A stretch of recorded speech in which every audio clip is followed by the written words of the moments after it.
ವಿಚಾರದಲ್ಲಿ ಕೇಳಬೇಕಾಗುತ್ತೆ ಅಂತಂದ್ರು. ಬಹಳ ಸಂತೋಷ. ಬಸವರಾಜ ಹೊರಟ್ಟಿಯವ್ರ ಬಗ್ಗೆ ನನಗೆ ಅಪಾರವಾದ ಗೌರವ.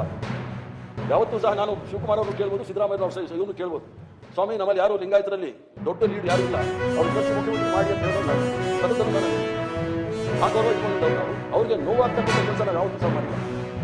ನಾನು ಮೊಟ್ಟ ಮೊದಲೇ ನನ್ನ ಜೀವನದಲ್ಲಿ ಶಿವಕುಮಾರ್ ಅವರು ಅಷ್ಟು ಡೀಸೆಂಟ್ ಆಗಿ ಸಭ್ಯವಾಗಿ ಯಾರಾದ್ರೂ ಮಾತಾಡಿದ್ದೆ ಅಂದ್ರೆ ಅದ್ರ ನಿಮ್ಮ ಮಾತಾಡಿದ್ದೆ ನಾನು ನೋಡಿದ್ದವರು. ಅವ್ರು ಸ್ವಲ್ಪ ಮಂಡ್ಯ ಇದಲ್ಲ ಮೇಲೆ ಬಹಳ ಸಭ್ಯವಾಗಿ ನಿಮ್ಮ ಹತ್ರ ಮಾತಾಡಿದ್ದು ಅಂದ್ರೆ ಅವರು ಸಭ್ಯವಾಗಿ ಯಾರ ಹತ್ರ ಮಾತಾಡಲ್ಲ ಅಂತ ಒಂದು ಹಿಂಟ್ ಕೊಟ್ಟಂಗಾಗತ್ತೆ. ಬೇಡ ಬಂದು ಜನರಲ್ ಆಗಿ ಬಹಳ ತಪ್ಪಾಗಿ ಮಾತಾಡ್ತಾರೆ. ಅವ್ರು ಯಾವಾಗಲೂ ಮೊದಲು ಇದು ಅಭ್ಯಾಸ ತೊಂದರೆ ಇಲ್ಲ, ಅದನ್ನು ನಾನು ಅನುಭವಿಸಿದ್ದೀನಿ. ಆ ಮಣ್ಣಿನ ಗುಣ ಕರೆಕ್ಟ್ ಆಗಿದ್ದಾರೆ. ಯಾಕಂದ್ರೆ ನಿಮಗೆ ಬೇಕಾಗಿರೋದು ಅಂತವ್ರೆ ಶ್ರೀಮಂತವರು. ಅವರು ಎಲ್ಲ ಅವ್ರಿಗೆ ಮುಸಲ್ಮಾನರು ಬ್ರಾಹ್ಮಣರು ಇದ್ದಂಗೆ ಭಾಳ ಬಡಿಯುವಂತ. ನಿಮಗೆ ಬೇಕಾಗಿರೋದು ಡಿ ಕೆ ಶಿವಕುಮಾರ್ ಅಂತವ್ರು.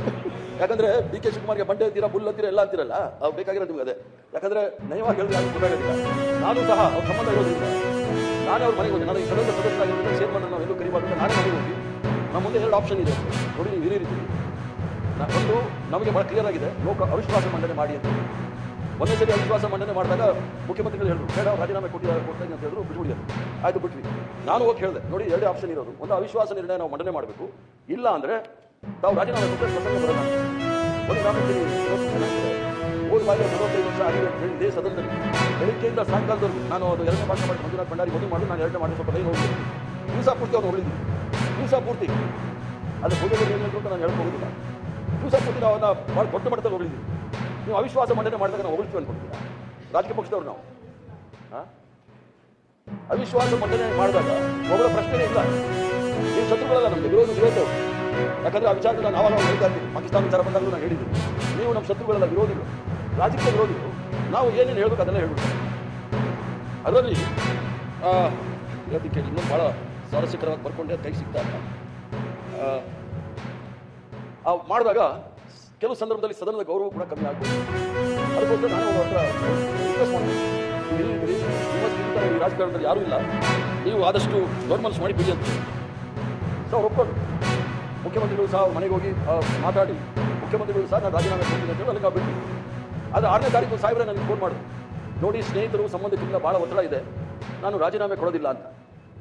ನಾನು ಆದರೆ ನಾನು ಮಾತಾಡ್ಬಿಟ್ಟು ಬೆಳಿಗ್ಗೆ ಹೇಳ್ತೀನಿ ಅಂತ. 7ನೇ ತಾರೀಕು ನಾನು ಬೇರೆ ಕಾರ್ಯಕ್ರಮ ಇತ್ತು, ಅಲ್ಲಿಗೆ ಹೋಗಿ ಶಾಂತಿಯುತವಾಗಿ ಅದನ್ನು ಮುಗಿಸ್ಕೊಂಡು ಬಂದಾಗ ಮುಖ್ಯಮಂತ್ರಿಗಳು ನಮ್ಮೆಲ್ಲ ಪಕ್ಷದ ಸದಸ್ಯರು ನಮ್ಮ ಗಾಯತ್ರಿ ಶಾಂತೇಗೌಡರನ್ನ ಪ್ರಮಾಣ ವಚನಕ್ಕೆ ಬಂದಿದ್ರು. ಸೊ ನಾನು ಬೇಗ ಬಂದಾಗ ಹೇಳಿದೆ, ಅವರು ಮುಖ್ಯಮಂತ್ರಿಗಳು ರಾಜೀನಾಮೆ ಅಂತ ಹೇಳಿರಲಿಲ್ಲ, ಇನ್ನೂ ಮಾತಾಡ್ತಾ ಇದ್ರು. ಆ ಸಂದರ್ಭದಲ್ಲಿ ನಾನು ಹೇಳಿದೆ, ನೋಡಿ ನಾನು ಹೈಕಮಾಂಡ್ ಹತ್ರ ಮಾತಾಡಿದ್ದೀನಿ, ಅವರು ರಾಜೀನಾಮೆ ಕೊಡೋಕ್ಕಾಗೋದಿಲ್ಲ ಅಂತ ಇದ್ದಾರೆ, ಆದರೆ ನಿಮ್ಮಲ್ಲಿ ನಂಬರ್ಸ್ ಇದೆ, ನೀವು ಅವಿಶ್ವಾಸ ಮೂವ್ ಮಾಡಿ ಅಂತ ಭಾಳ ಜಲ್ದಿ ಅದನ್ನು ಕರೆಸಿ ಅವಿಶ್ವಾಸವನ್ನು ಮಂಡನೆ ಮಾಡಿ. ಆಗ ಮುಖ್ಯಮಂತ್ರಿಗಳು ಸಹ ಅಲ್ಲಿ ಭಾಳ ಸೌಜನ್ಯವಾಗಿ ಸಾಹೇಬ್ ಹೇಳಿದ್ರು, ನೋಡಿ ಎಲ್ಲೇ ನಮ್ಮ ಹತ್ರ ಒಂದು ರಾಜೀನಾಮೆ ಕೊಡಬೇಕು, ಅವಿಶ್ವಾಸಕ್ಕೆ 11 ಗಂಟೆ ಅವಿಶ್ವಾಸ ಫೈಟ್ ಮಾಡಿಬಿಟ್ಟು 1 ಗಂಟೆಗೆ ಹೋಗಿ ಕೇಳ್ಕೊಂಡು ಅಷ್ಟೊತ್ತೆ ನಾನು ರಾಜೀನಾಮೆ ಕೊಡ್ತೀನಿ ಅಂತ ಅವ್ರು ಹೇಳಿದ್ರು. ನಾನು ಯಾವುದ್ರ ಮೇಲೆ ಬೇಕಾದರೂ ಪ್ರಮಾಣ ಮಾಡಿ ಸಿಗ್ತಾ ಇದ್ದೀನಿ. 1 ಗಂಟೆಗೆ ರಾಜೀನಾಮೆ ಕೊಡ್ತೀನಿ ಅಂದಾಗ ಅಲ್ಲಿ ಗುಂಪಿತ್ತಲ್ಲ, ಮುಖ್ಯಮಂತ್ರಿಗಳು ಹೇಳಿಷ್ಟೇ ಅವ್ರು ಪ್ರೈವೇಟ್ ಸೆಕ್ರೆಟರಿನ ಕರೆದು ಅವ್ರ ಮಾತಾಡಕ್ಕೆ ಹೇಳಿ ಅಂದರು. ಯಾರು ಫೋರ್ಸ್ ಮಾಡಿ 20 ವರ್ಷ ನಾವ್ಯಾರು ಫೋರ್ಸ್ ಮಾಡೋಕ್ಕಾಗಲ್ಲ. ಅದು ಆಪಾದನೆ ಬಂದಾಗ ನಾವೇನು ಮಕ್ಕಳ ಹೇಳ್ತಿದ್ದೇವೆ. ಟೈಮ್ಸ್ ಆಫ್ ಇಂಡಿಯಾದಲ್ಲಿ ಏನು ಹೇಳುತ್ತೆ, ಟೈಮ್ಸ್ ಆಫ್ ಇಂಡಿಯಾದಲ್ಲಿ ಅವರೇ ತಾವೇ ಹೇಳಿರೋದು, was not force to quit. आज भारत का प्रोफाइल पूरी तरफ बढ़ रहा है। आज भारत दुनिया के लिए एक स्वीकृत और सम्मानीय देश के रूप में बन रहा है। भारत के पास स्थिर पॉलिटिकल मैंडेट, स्थिर सरकार है, भारत का वाइब्रेंट लोकतंत्र है, भारत का मजबूत न्यायतंत्र है और हम सबको दिशा देने वाला भारत का संविधान है। और अब दुनिया हमारे इन सामर्थ्य को पहचानने लगी है और इसलिए 2014 के बाद दुनिया करीब 40 देशों के साथ हमारा FTA एग्रीमेंट हो रहा है। अब देखिए कितना बड़ा अवसर आया है। लेकिन ये जो ट्रेड एग्रीमेंट्स हुए हैं, ये एक बहुत बड़ा अवसर है और इसलिए खास करके मैं मेरे MSMEs को कहना चाहूंगा कि हमें इस मौके को छोड़ना नहीं।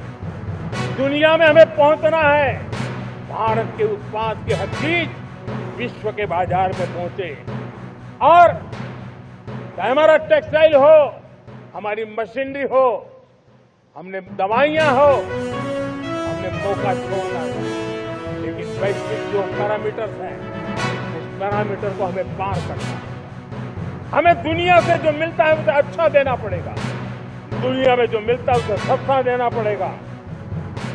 और पंजाब के लुधियाना से लेकर के तमिलनाडु के तिरुपुर तक हमारा टेक्सटाइल सेक्टर दुनिया में पहुंच सकता है। इतना ही नहीं, केरलम से लेकर के गुजरात और तमिलनाडु से लेकर के बंगाल, ये हमारा समुद्री तट, हमारे मछुआरे भाई बहन आज इस एफटीए के कारण हमारे स्वीप यानी झींगा उसके एक्सपोर्ट की बहुत संभावना बनी है।